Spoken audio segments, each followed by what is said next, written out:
Vamos iniciar então, meus irmãos, nosso estudo. Nós estamos chegando no final desse estudo. Passamos mais de 3 meses, pelas minhas contas, 3 meses e meio, estudando esse livro. E hoje chegamos no último capítulo, que é o capítulo que o autor trata um pouco sobre a preparação, como nos prepararmos para guardar o dia do Senhor. Nós vimos muita coisa até aqui, tá? Nós vimos a instituição do dia, lá em Gênesis, capítulo 1, quando Deus cria o mundo em 6 dias, e Ele cessa a sua obra no 7º dia, Ele descansa no 7º dia, não porque Ele estivesse cansado, Deus é Espírito, não é? Mas Ele faz isso pedagogicamente, para que nós aprendamos que nós devemos trabalhar 6 dias e descansar no 7º. Tá? Então Deus institui uma norma que não faz parte da lei. Observe que a lei virá em Êxodo 20. Na criação do mundo Ele estabeleceu que nós devemos trabalhar 6 dias e descansar o 7º.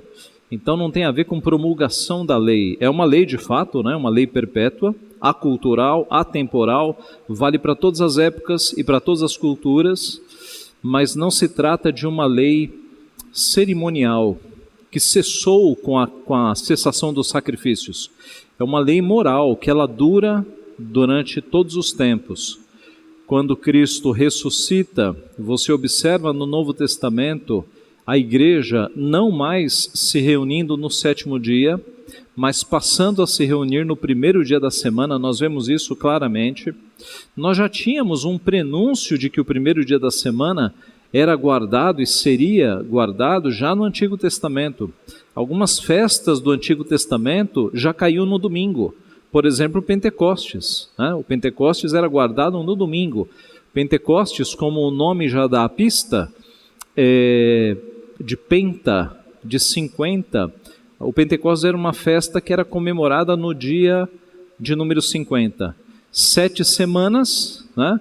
7 semanas cheias de sábados, e o dia 50 era um domingo. Tá?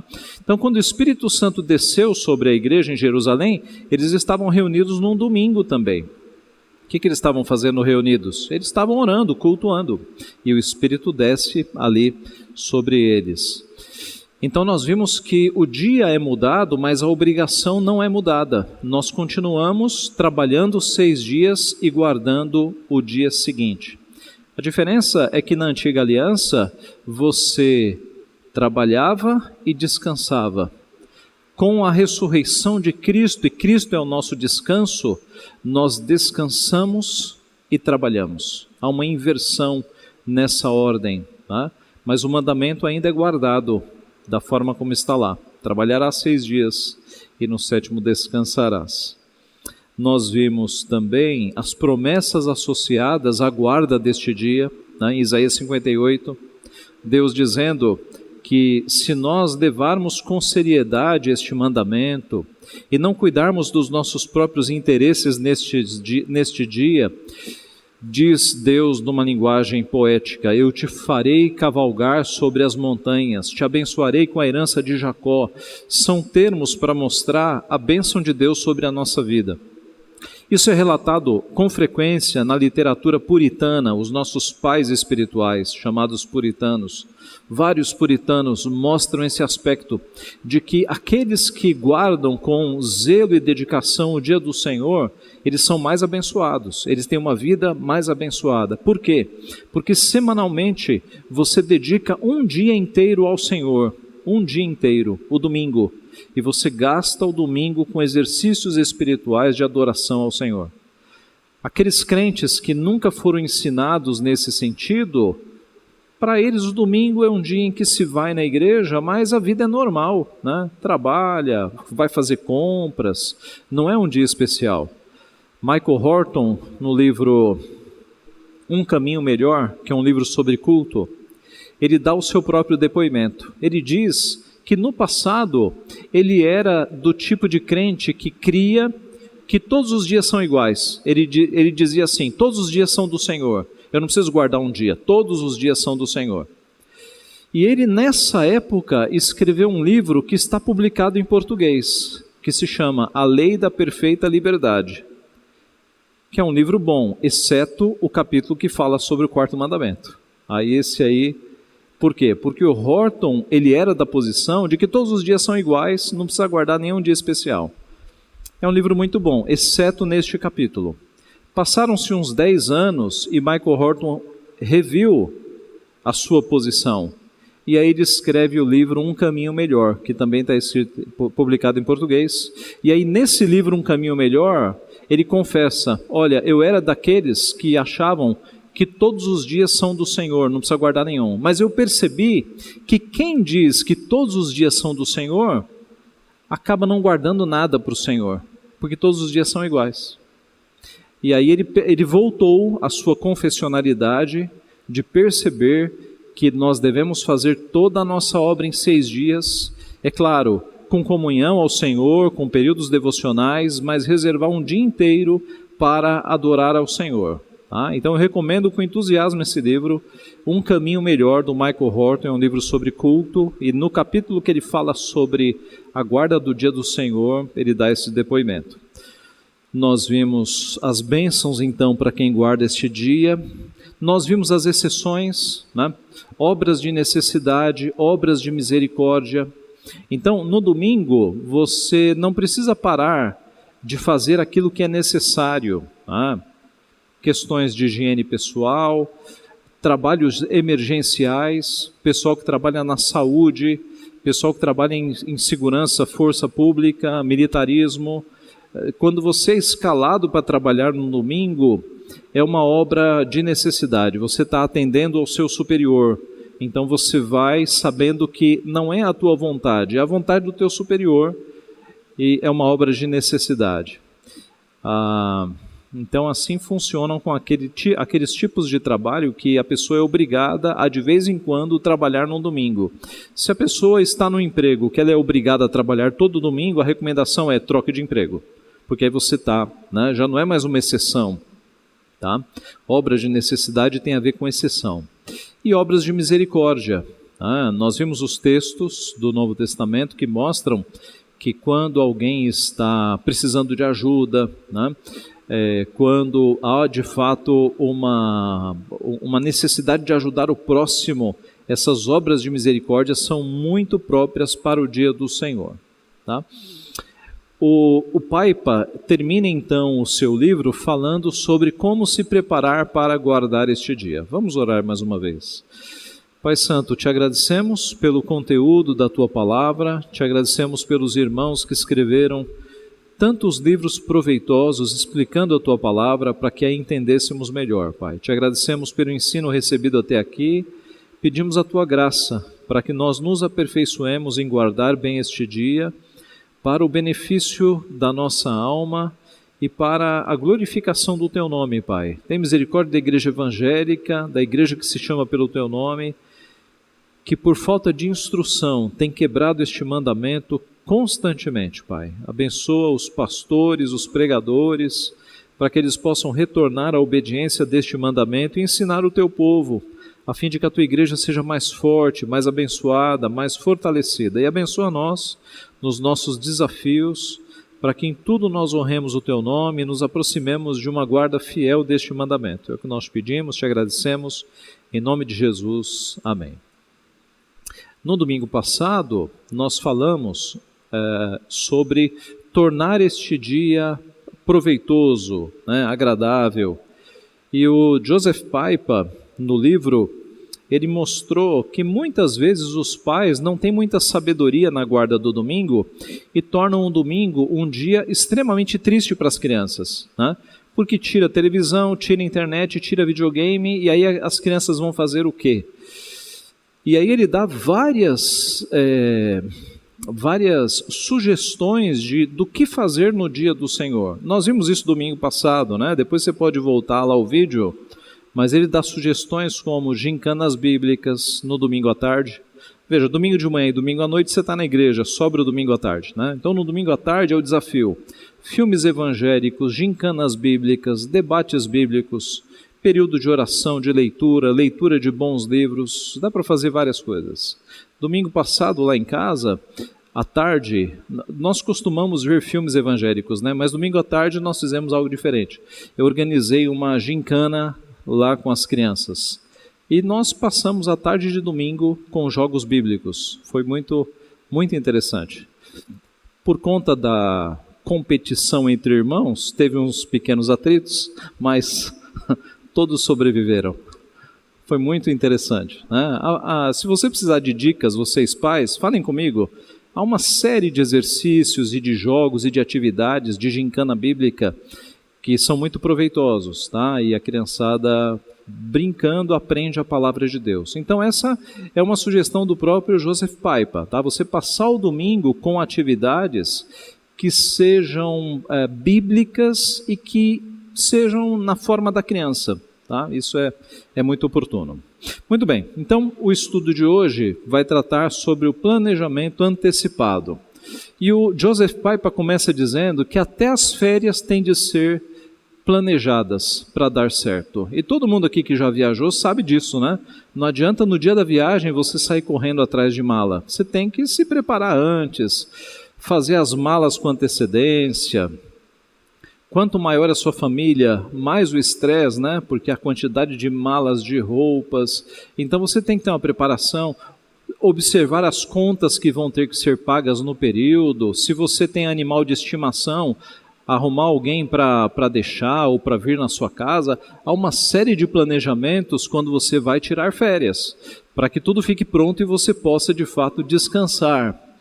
Sem planejamento, a chance de algo dar errado, e não só em férias, mas na vida, é grande. Como diz o ditado, que eu não sei quem é o autor, mas quem falha em planejar, planeja falhar. Tá? Isso em todas as áreas da vida. Se você não planeja, você está já planejando a falha, você vai falhar. Tudo na vida tem que ter organização, planejamento, né? Isso é de Deus. O mesmo deve acontecer ao domingo, precisamos nos preparar para que ele seja bem aproveitado. Então, antes de ter esse conhecimento, o domingo para você era um dia normal, né? E dias normais, deixa o tempo passar. Agora, com esse conhecimento de que o domingo é um dia diferente, você tem que se preparar, né? Então, vou na igreja amanhã à noite, e o que eu vou fazer à tarde? Qual vai ser o almoço? É disso que a gente vai falar hoje, preparativos para o dia do Senhor. O autor divide o capítulo em duas partes, preparações práticas e preparação espiritual. Tá? O que nós devemos fazer para este dia do Senhor? Então, primeiro, começando com as preparações práticas. Primeiro, termine os trabalhos da semana.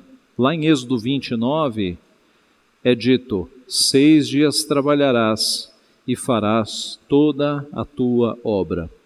Então observe, o mandamento inclui você trabalhar em 6 dias. Tudo que você tem para fazer, você tem que se organizar para fazer em 6 dias. Porque se você não se organizar, vai sobrar trabalho para o domingo, para o 7º. Tá? Então, verifique tudo o que falta fazer até o sábado. Alguns de nós temos o privilégio de não trabalhar aos sábados. Alguns trabalham aos sábados, né? Mas a maioria tem o privilégio de ter 2 dias de parada, o sábado e o domingo. Então, use o sábado para colocar em ordem tudo o que falta. Lições escolares, por exemplo, trabalhos escolares. Corra para colocar tudo em ordem no sábado, para que no domingo você consiga, de fato, descansar. Conclua tudo para não ter que pensar em trabalho até segunda-feira de manhã. Nós já vimos isso em outros estudos, né? O Catecismo Maior diz que nós devemos guardar este dia, inclusive descansando dos nossos pensamentos, não pensando em trabalho. Porque do que adianta você passar o domingo inteiro pensando no teu trabalho? Você não vai descansar. O descansar é parar o corpo e parar a mente. Então, se no domingo a tua mente trouxer alguns pensamentos de trabalho, eu já ia dizer aqui, repreenda a tua mente, né?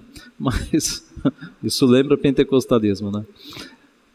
Mas olha, diga para a tua mente, hoje não, amanhã eu penso nisso. Vamos direcionar os pensamentos no domingo para as coisas do Senhor. Descanse a tua mente, descanse o teu corpo. O domingo foi feito para isso. Então, faça tudo de modo que você fique livre no domingo e só vá pensar em trabalho na segunda de manhã. Mas pastor, eu não consigo. Consegue. Observe, se você tem uma coisa importante para fazer durante a semana, imagine que em um dia da semana você sabe que você vai passar o dia no hospital, fazendo exames médicos, etc, etc. Você se organiza para que aquele dia não atrapalhe a tua rotina. Você dá um jeito de fazer as coisas rápido nos outros dias. É uma questão de querer, tá? Um pastor sábio certa vez disse, se você não consegue concluir teu trabalho em 6 dias, você assumiu mais do que Deus pretende. Se você não consegue dar conta do teu trabalho em 6 dias, é porque você pegou coisa demais. Né? Você pegou mais do que Deus queria que você pegasse. Então reformule, tá? Verifique quais são as prioridades da tua vida, qual é o objetivo, porque às vezes a gente tem a tendência de ir pegando coisas, né? Que não, e às vezes não deveríamos ter pego tanta coisa, né? Verifique as prioridades para que você consiga fazer tudo de fato em 6 dias. A guarda do domingo, então, promove a mordomia do tempo. Quando você tem tempo a menos, você se organiza melhor. Já repararam isso? Quando você tem todo o tempo do mundo, você relaxa, e aí parece que as coisas atrasam. Pode observar, os mais organizados nessa vida são os que têm menos tempo. Já repararam? Porque quando você tem menos tempo, você fala, aí não vai dar tempo, eu vou ter que me organizar. Aí você se organiza e você rende. Agora, por vezes você está de férias e tem coisas para fazer, você fala, eu estou de férias, eu tenho tempo, daqui a pouco eu faço. E aí passam-se os dias e você percebe que não fez nada. Então, observe, quando você tem uma semana que é de 6 dias, você tem que se organizar.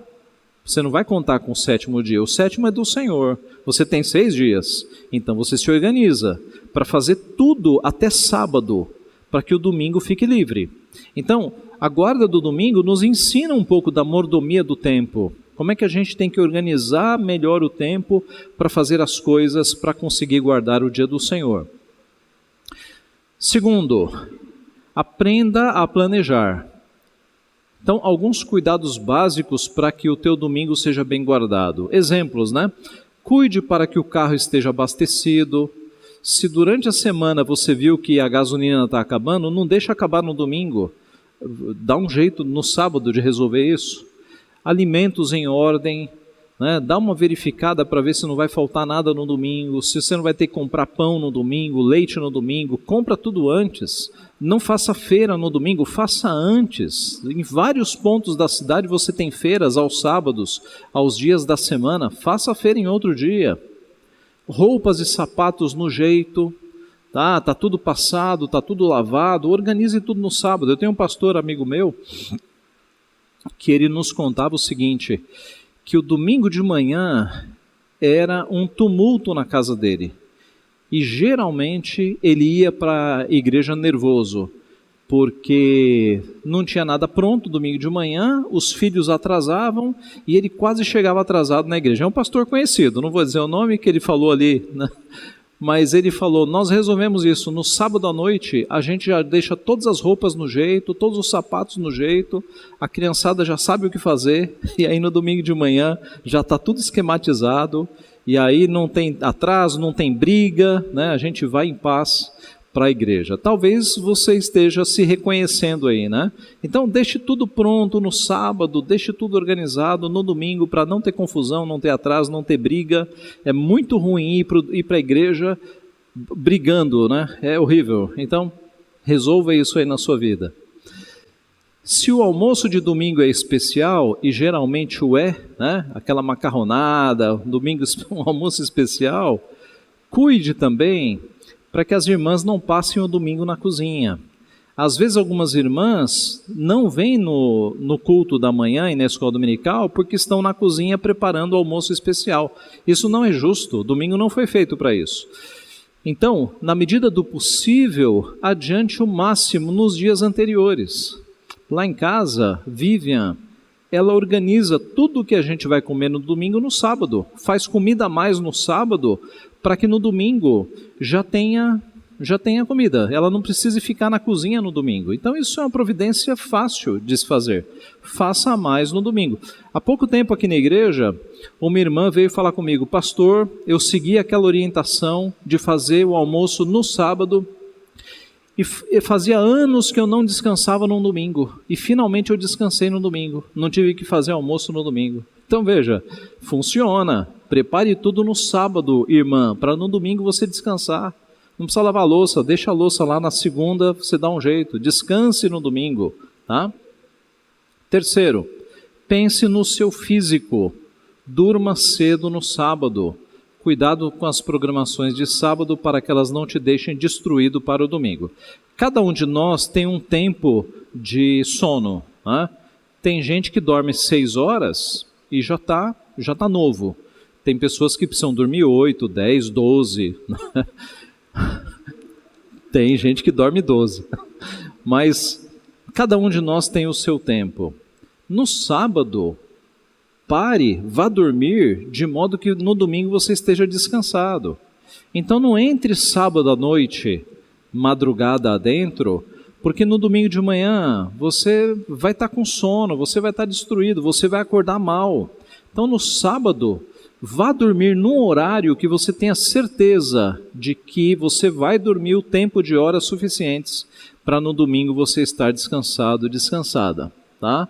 Cuidado também com programações de sábado. Às vezes você arruma compromissos para sábado à noite que você vai chegar muito tarde em casa e aí de novo vai dormir pouco, vai afetar o domingo.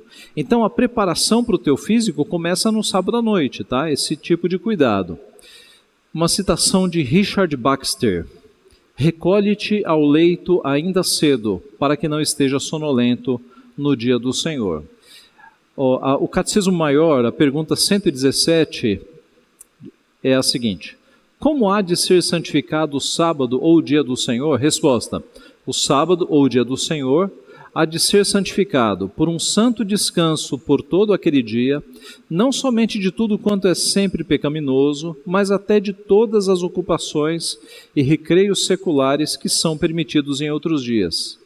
E em fazê-lo o nosso deleite, passando todo o tempo, exceto aquela parte que se deve empregar em obras de necessidade e misericórdia, nos exercícios públicos e particulares do culto de Deus. Para este fim, agora, havemos de preparar os nossos corações e com toda previsão, diligência e moderação, dispor e convenientemente arranjar os nossos negócios seculares para que sejamos mais livres e mais prontos para os deveres deste dia. Então, na parte final da resposta à pergunta 117, nós temos justamente esse conselho: você deve arrumar os seus negócios particulares, seu trabalho, seu estudo, as questões da casa, para que no domingo você esteja livre. Tá? Aqui são as preparações práticas para este dia. A segunda parte do estudo trata da preparação espiritual. É preciso preparação espiritual para aproveitar bem o dia do Senhor. Isso é bastante óbvio, né? Mesmo a preparação física é para que você esteja disposto. Para quê? Para que o domingo seja um benefício espiritual, para que o teu coração seja fortalecido, a tua fé seja fortalecida. Então, é preciso uma preparação. Eu vou citar aqui um trecho do livro do Joseph Paipa, Richard Steele. A terceira causa de distração no culto de Deus é a falta de preparo antecedente, como dizia o santo Senhor Dodge sobre as aflições. Quando estamos preparados para elas, são como uma espada que só bate em nossa armadura, mas quando estamos despreparados, são como uma espada que bate em nossa pele nua. É assim mesmo, quando o coração está bem fixado e preparado para o serviço de Deus, Um pensamento ou uma sugestão irrelevante cai sob nossa armadura. Mas quando nos aproximamos despreparados, atinge o próprio coração e o leva numa fuga para bem longe. Em outras palavras, quando você vem para a igreja focado em receber a palavra, em adorar ao Senhor, né, preparado nesse objetivo, mesmo que pensamentos de fora tentem entrar na sua mente, você está focado. Né? É como uma armadura mesmo, em que a espada bateu na armadura. Agora, se você vem no domingo apenas por uma tradição, eu vou na igreja porque meus pais iam na igreja, porque é bom ir na igreja, assim, sem muito objetivo, aí você vai estar aqui, o pastor vai estar pregando, teu pensamento vai estar longe, você perdeu o foco totalmente. Tá? Então essa preparação, ela é intelectual, é você pensar, o que eu estou fazendo aqui na igreja, para que eu vim aqui? Né? Foi para cumprir um cronograma ou foi para fortalecer o meu coração, fortalecer o meu espírito? Aí com esse foco, você de fato vai estar preparado. Algumas divisões. Primeiro, de como nós nos preparamos, né? Como é que pode ser feita essa preparação espiritual? Primeiro, devemos começar o dia agradecendo a Deus por este dia. Devemos nos lembrar que o nosso descanso é Cristo. Então, você acorda no domingo, você sabe que você está num dia especial. Agradeça a Deus por esse dia de descanso que Deus te deu, esse dia que é de alegria, que é uma feira da alma. Né? Lembre-se que o teu descanso é Cristo. Já falamos sobre isso aqui. A nossa geração, ela tem tanto entretenimento para descansar, entre aspas, que ela fica mais cansada do que se estivesse fora do entretenimento. O entretenimento não descansa ninguém. Quem descansa é Cristo. Ele é o nosso descanso. Segundo, devemos fazer um autoexame. Use os 10 mandamentos para examinar sua vida e ver onde está pecando. Cristo nos avisa que é necessário tratar do pecado antes de ir adorar. Então, você faz uma análise, porque é impossível você vir à igreja com pecados e não ser impactado. Você tem que fazer uma análise da sua vida, onde é que você está pecando. Veja Mateus 5, 23 a 26. Mateus 5, 23 a 26. Sermão do Monte.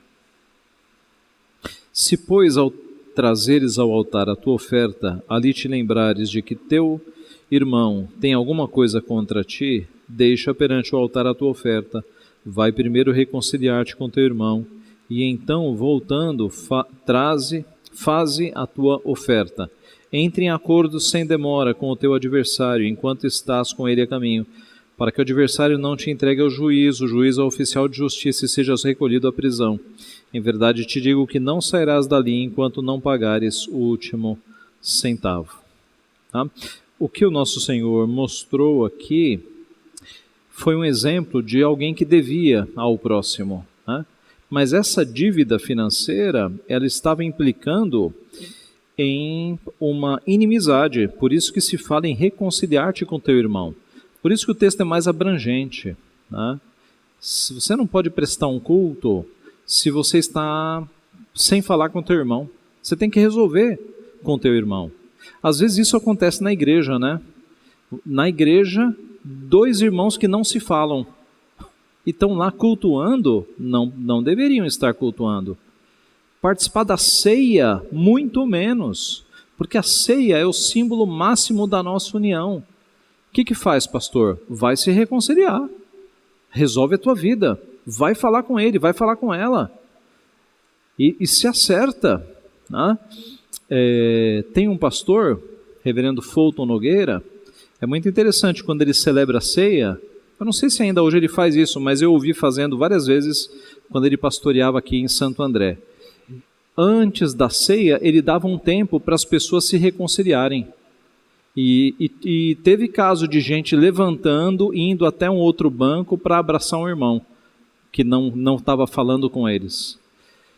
E é isso mesmo, irmãos. Aqui a gente não vai dar esse espaço na ceia. Você tem um tempo maior para fazer isso. Depois dessa escola, por exemplo. Né?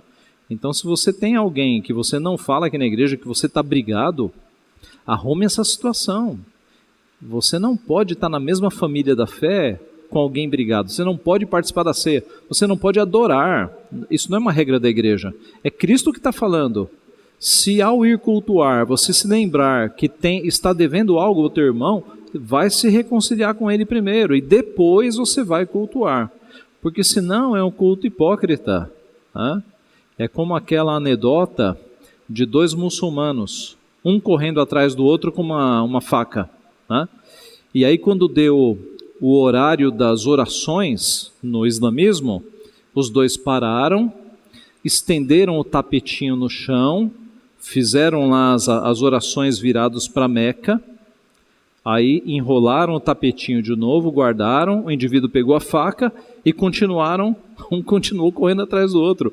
Quer dizer, isso é uma religião hipócrita, que não muda o nosso comportamento. E se nós temos diferenças, inimizades dentro da igreja, é que a tua fé não está mudando o teu comportamento, tem que mudar, tá? Então reconcilie-te com teu irmão, faça as pazes, tome iniciativa. Nós devemos fazer um autoexame, o que há de errado na nossa vida, o que nós temos feito que desagrada a Deus. Veja, quando você se prepara assim e chega na igreja, é outro nível, né? É outra coisa. Devemos despertar as afeições. Para termos prazer no culto, é preciso ter prazer em Deus. Meditar nos seus atributos, nos seus feitos, na sua sabedoria e no seu amor. Qual é o ponto aqui, meus irmãos? O dia do Senhor é um dia para nós pensarmos nas coisas do Senhor e termos prazer em Deus. Ah, pastor, e como é que faz isso? Como é que você gera esse tipo de sentimento? Forçando a tua mente a meditar nas coisas de Deus. Enquanto Deus tem sido gracioso para a tua vida, né? Te livrando, por exemplo, do Covid, está todo mundo aqui, ninguém está internado, ou tendo você passado pelo Covid e não morrido, ou tendo você perdido alguém para o Covid que era servo do Senhor.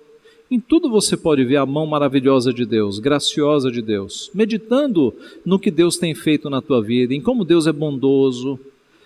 Então, você pode despertar afeições piedosas com relação a Deus, meditando no que Ele fez, em como Ele é, como Ele tem te tratado. Algumas famílias cantam salmos e hinos para despertar estes afetos. Outros tocarão música cristã boa enquanto a família se prepara, antes de vir para a igreja, no carro, a caminho da igreja. Né? Música tem esse poder, de fato, de entrar em áreas do nosso coração, do nosso cérebro, que a palavra falada apenas não entra. Né? Então a música é importante para você despertar o amor a Deus, o louvor a Deus. Isso pode te preparando. Devemos pedir ajuda a Deus, devemos orar pelo culto, pelo pregador, pelos irmãos. Então você ora para que o culto seja abençoado, para que o pregador seja a boca de Deus, fale a tua vida. Você ora para que aqueles visitantes que porventura não sejam crentes, sejam convertidos. Os irmãos que estão nos assistindo pela internet, né, essa ferramenta poderosa, sejam convertidos. Então quando você tem essa preparação, oração pelo culto, você chega aqui focado. Sabemos que se Deus não abrir as Escrituras ao pregador, não haverá uma palavra para nós. Devemos orar também para que Deus prepare os nossos corações para receber a palavra. Então você ora pelo pregador e ora pelo próprio coração. Devemos orar para que Deus envie visitantes em cujos corações já está trabalhando. Devemos orar para que Deus nos ajude a cultuá-lo corretamente. Isso antes de chegar na igreja. Chegando na igreja, chegue mais cedo, antes de começar o culto. Por quê? Porque isso mostra que você prioriza o culto. Né? Em coisas importantes a gente chega cedo. Tá? Se todo domingo você chega atrasado na igreja, você está dando um sinal de que não é muito importante. Alguns exemplos. Numa entrevista importante de emprego, você não vai chegar atrasado. Aquele exame médico que você não pode perder de jeito nenhum, você não vai chegar atrasado. Coisas importantes mostram falando de outra forma, em coisas importantes você valoriza, né? Você chega mais cedo, você toma cuidado para não chegar atrasado. Na igreja é a mesma coisa. Então programe-se não para chegar em cima da hora, para chegar um pouquinho antes. Isso mostra que você está valorizando. Chegando, fique em oração ou lendo a Bíblia. Antes do culto, essa é uma recomendação antiga, que faz tempo que eu não dou, né? Mas você chegar antes do culto, não fique conversando. É bom que haja um momento aqui antes do culto em que as pessoas tenham silêncio para se preparar espiritualmente, orando, lendo a Bíblia, tá? Eu tenho sentido isso aqui na igreja, que antes do culto, às vezes a gente está ouvindo a conversa da sala do conselho. Então chegou antes do culto, não converse, pegue a sua Bíblia e leia uma passagem, fique em oração, porque tem gente que está tentando fazer isso, e se tem pessoas conversando, essa pessoa não consegue, tá? Essa é uma prática antiga que os pastores sempre recomendaram, e ela é muito boa, é muito piedosa. Chegue mais cedo, vamos manter um local de silêncio aqui, sem conversa, para a gente ir preparando o nosso espírito para o início do culto. Com o coração tranquilo, focado, piedoso, preparado, os frutos do domingo serão abundantes ao teu espírito. Observe, meus irmãos, que o objetivo de nós virmos ao domingo, aqui à igreja, não é para cumprir uma tabela, né? É de fato, você vem com fome e sede de ser alimentado. E por isso você tem que vir focado, buscando a bênção de Deus sobre a sua vida. Por isso que há essa preparação espiritual. E concluindo então, o domingo é aquele parque lindo projetado por Deus para seu bem-estar espiritual. É um dia de recriação espiritual, um dia de feira da alma, um dia santo, um dia semanal de restauração de forças para o povo de Deus. Chegue-se a Ele como você se chegaria para um passeio especial da família ou para férias especiais, para que você possa descobrir os tesouros do dia. Use-o conforme Deus ordenou para a honra dele e o bem-estar seu. Então te deleitarás no Senhor. Eu te farei cavalgar sobre os altos da terra e te sustentarei com a herança de Jacó teu pai, porque a boca do Senhor o disse. E assim termina o livro e assim termina o nosso estudo, tá? Com essa parte da preparação. O que nós vimos hoje? Que nós devemos nos preparar, porque o domingo é um dia especial que requer preparo, com preparações práticas. Faça todo o teu trabalho em 6 dias, aprenda a se planejar, cuide dos detalhes para que nada falte no domingo, pense no seu físico, descanse antes do domingo, para que você consiga estar aqui inteiro. Prepare-se espiritualmente, ao acordar, lembre-se que é um dia especial, vá preparando a tua mente, o teu espírito, com oração, com autoexame, despertando as afeições com relação a Deus, orando para que Deus abençoe o culto, o pregador, o seu coração, os visitantes. Chegue mais cedo, fique em espírito de oração e Deus abençoará o teu espírito. Então vamos orar para encerrar. Pai Santo, te agradecemos pelo ensino da Tua Palavra, te agradecemos por este dia que o Senhor nos deu para que glorifiquemos o Teu nome. Te pedimos a Tua graça, Pai, para que possamos guardar este dia como ele deve ser guardado, com a preparação para ele, preparando-nos de todos os nossos afazeres e compromissos, para que de fato no domingo estejamos livres de todas as ocupações, de todos os pensamentos, e possamos de fato ter um dia focado nos Teus assuntos, no Teu reino. Abençoa também o nosso coração, para que ele vá aprendendo, ó Pai, a ter afeições por Ti, a preparar-se para receber o alimento do domingo, para que assim, Pai, a nossa alma seja edificada pelo Senhor e o Teu nome seja glorificado, e outros irmãos que o Senhor colocou ao nosso redor possam ir pelo mesmo caminho, Pai. Abençoa-nos, portanto, ajuda-nos, Pai, a Te agradarmos, a fazermos tudo aquilo que o Senhor manda na Tua Palavra, para que estejamos, obedientes ao Senhor, Pai. Abençoa-nos neste domingo específico, que ele seja de fato, como já está sendo, um dia de feira da alma. Ajuda-nos a encher as expensas da nossa alma com os belos frutos do Evangelho, ó Pai. Alimenta-nos para que tenhamos forças e tenhamos, ó Pai, alimento para passarmos a semana em comunhão com o Senhor, obedecendo ao Senhor. Abençoa o teu povo aqui, abençoa o teu povo espalhado por esse país, ó Pai, para que nós sejamos fiéis ao Senhor e assim, pelo testemunho fiel ao Senhor, possamos ser usados nas esferas do nosso país, onde quer que o Senhor já tenha nos colocado, exalando o bom perfume de Cristo. Abençoa cada um de nós aqui, nossas famílias, e cuida de nós neste dia, Pai. É o que nós pedimos, te agradecemos, em nome de Jesus. Amém.